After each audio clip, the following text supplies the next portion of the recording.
First of all, what is your reaction to what happened on October the 7th? Oh, it was terrible, of course. I mean, we kind of get our news kind of also secondhand because, you know, my wife's family, they live in Gaza. They have cousins and uncles there, and their house also was bombed. We haven't been able to communicate with them for the past 3 days. Communication are lost. So we don't know actually what is the, how are they doing, but, you know, we're used to that. I mean, it's just like, it's very repetitive. We're used to that. We're used to them being bombed every time and moving from one place to the other. You know, it's just like those Palestinians, they're very dramatic. Israel killing us. But they never die. I mean, they always come back. You know, they're very difficult to kill, very difficult people to kill. I know because I'm married to one. I tried many times, couldn't kill her. I mean, there's a dark humour there, and I understand why. Because no, it's not dark humour. I try to get to her every time, but she uses our kids as human shields. I can never take her out. Again, I understand the humour, but to be serious, Bassem, about this, tonight there is... I will be serious. Now, I will be serious. I was watching your interview with Ben Shapiro, and I'll tell you one thing. Yeah. I think that Ben Shapiro is one of the smartest people who ever walked this earth. He's very, very smart. I follow him, and I believe everything he said. And when he came on your show, his solution was, and I quote, his solution was that the solution for this is for Israel to annex Gaza and to kill as many son of bitches as possible to make sure that this will never happen again. And anyone who called for a ceasefire will be a terrorist sympathizer. So God forbid, I don't want to be labeled as a terrorist sympathizer. So I agree with Ben Shapiro. I think we should kill as many son of bitches as possible. Well, let me, so okay, far, but Bassem, let me... so far, 3,500 people were killed, including 5,000 son of bitches in the bombing of the Baptist hospital as we speak right now. 1/3 of those 3,500 were children. So my question to Ben Shapiro is, how many more son of bitches do we need to kill so Ben Shapiro is happy? Okay, because it changes Bassem, from 1 year. It changes from one. I'm sorry that.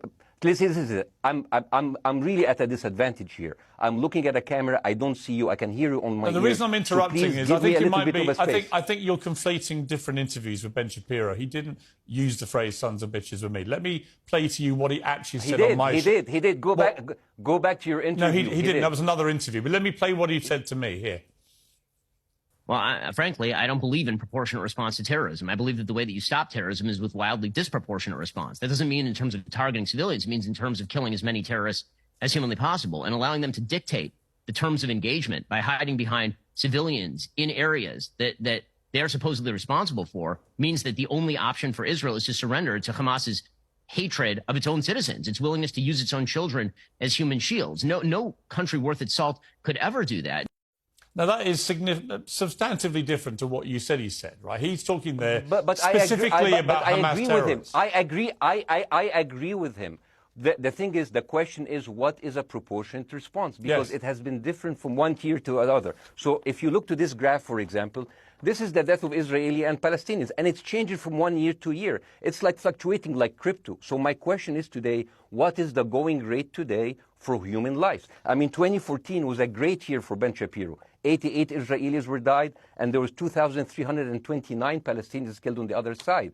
That is one Israeli for 27 Palestinians. That is a very good exchange rate. What I'm saying is, what is the exchange rate for today?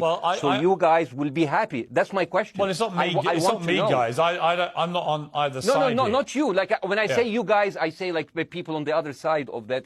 I know that you don't think like that, Pierre. You're one of the good guys. But let me tell you something. I mean, the reason that I'm using this is that, I mean, I can't remember what happened in 2014, and there was no music festival, but there must be something. I mean, they must do something. It is their fault. It has to be something. I mean, in 2018, 300 Palestinians died. Who's counting, you know? So the thing is, what my question is, let's find what is the exchange rate for human life today so we expect the future death of Palestinians and will be happy to it. My response to that would be this, Bassem. I've thought carefully about this because I think it's very tricky for people like me to immerse ourselves into a conflict where we're not directly involved. And I thought carefully about what I feel about this. I feel that the scale of what Hamas did on October the 7th supersedes anything else I've seen in this conflict, really ever. The savagery, the butchery, the slaughter of 1,300 people, the shooting of babies, the 100%. kidnapping of grandmothers, and so on. So if we can agree on that, which I think is inarguable, then the question then becomes, again, about proportion. I don't disagree that there's been a lot of bad stuff on both sides going back historically for decades. But if we agree that this was on a different level altogether, quite deliberately by Hamas, designed absolutely. designed to provoke... No, here's my question. Let me ask you a question. And the question, because you raised it earlier about proportion. I honestly don't know what the proportionate response is.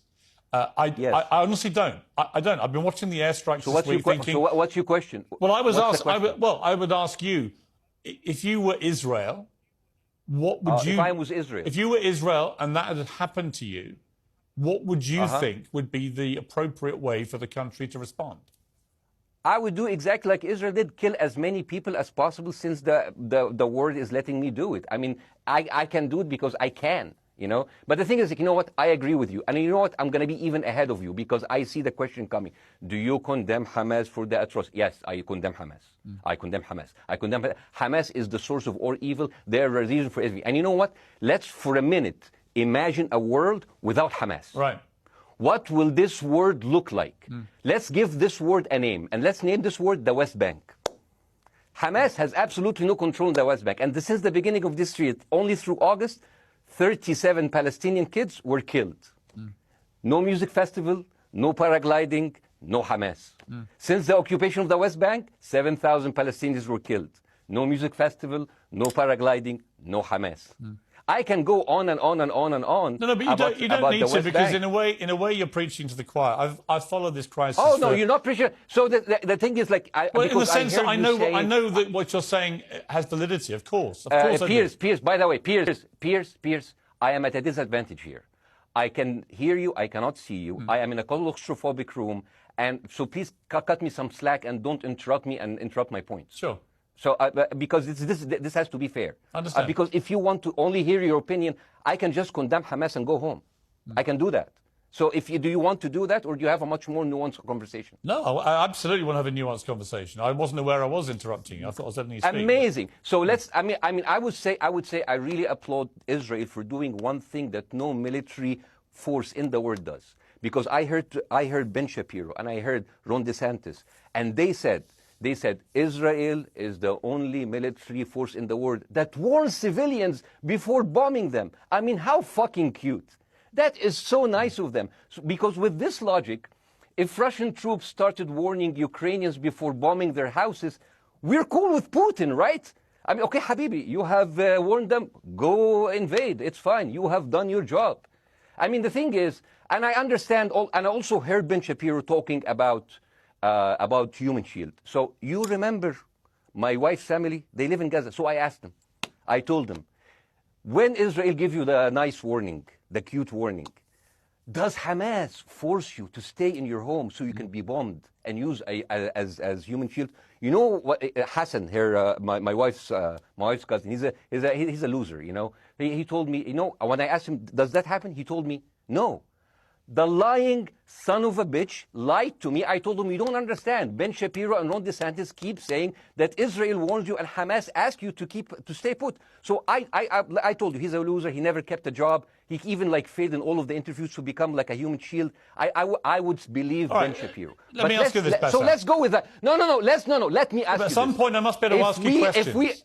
It's not a monologue for you, Bassam. If we agree that for the 14,000 casualties, I mean, who's counting, are Human Shield, does that mean that every single one of those civilians was standing, obscuring a military target behind them?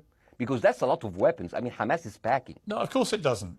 And look, So there's some collateral damage. Lots of collateral damage. Yes. It's fine, yeah. You kill some to save some and then kill some more. Yeah, I agree. Yeah. Well, let me ask you this. Again, it comes back to proportionate response. When the world decided it had to get rid of ISIS because of the appalling butchery they were carrying out, it did so by also killing, very sadly, a lot of civilians along the way by doing airstrikes against places which killing civilians are inevitable. You said that in the beginning. My point is, it's inevitable. Yeah, but once Israel, has decided that they want to get rid of Hamas.